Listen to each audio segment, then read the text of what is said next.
พึ่งต่อยลึก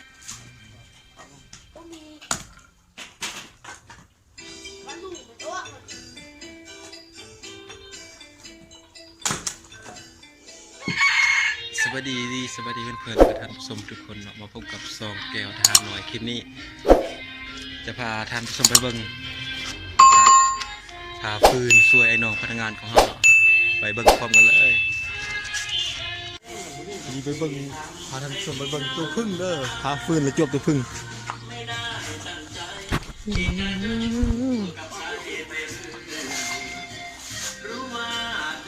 ป้าเถอะตอนนี้กำลังทำการจุดเผาพึ่งกินอะไรบ้างเนี่ยกินอะไรบ้างเนี่ยใส่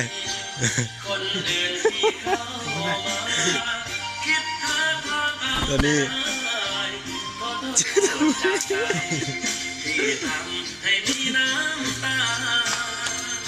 ไม่ได้ตั้งใจ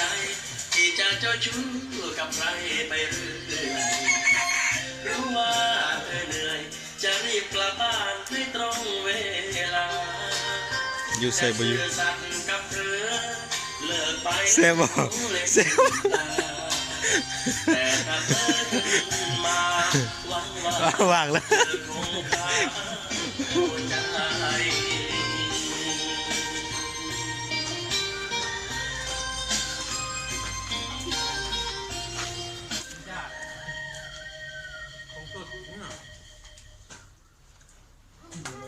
มันเข้าขายมันประโยชน์แล้วกดน้ำตาลสุก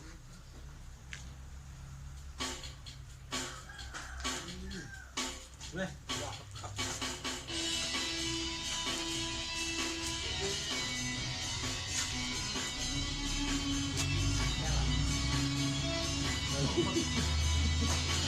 กินกับ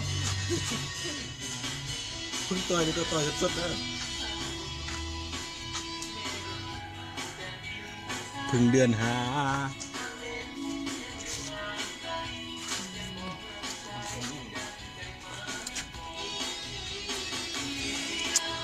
อะไร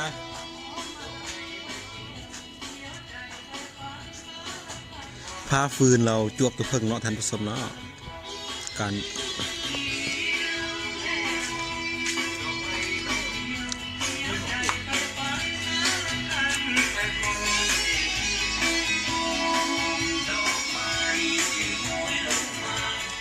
พึ่งต่อยหรือต่อย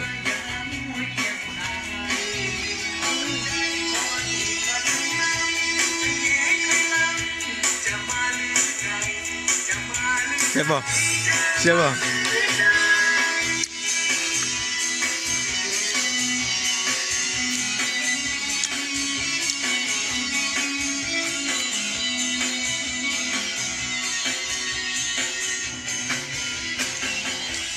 หยุดงานชั่วคราวเนาะเพราะตอนนี้เจอตัวพึ่ง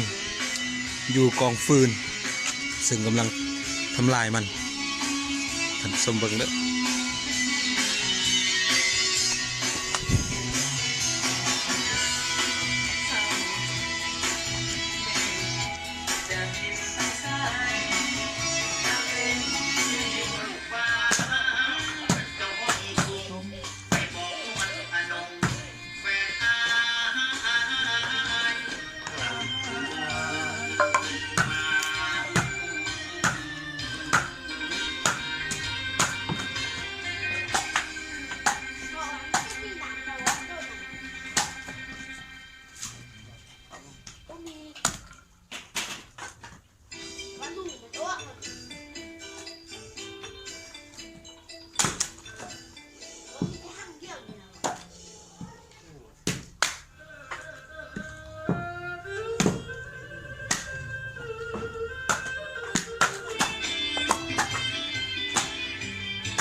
เป็นแฟนเขาละน้ออุตส่าห์เอาชายคนจนงอนเหตุผลคือความทุกข์เจ้าว่าพ้องบ่รอและเจ็บแปรตายแต่ว่าเคยลืมเจ้าภาพยังต่างเป็นเงาผู้สาวอายเขาได้แต่ละยามคือทอดแห้งแห้งขออย่าโตยินฟังให้เธอหูหักบ่ลืมดอกเอ๋ดำ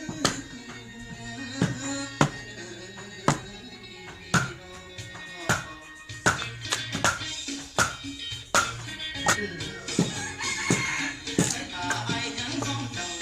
ให้ใจไอ้ก็ยังมีเจ้าเขาเอาขึ้นทอดเขาสวงขึ้นทอดเขาสวงมันตายเป็นห่วงเป็นแฟนแต่กี้เดี๋ยวนี้กูไม่ทวงเนี่ยเป็นห่วงเจ้าบ่มีวันจัง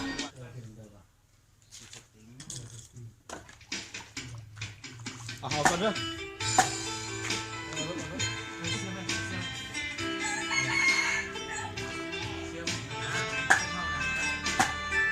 เอามา ไอ้ก็มีหัวใจคือกันเด้อเจ้าเรื่องของแฟนคนเก่าอย่าว่าผู้ดูแลก็คืออยู่ตรงว่าเจ้ายังลืมเขาดังบ่ สว่างกำลังทำการเปลี่ยนเพลง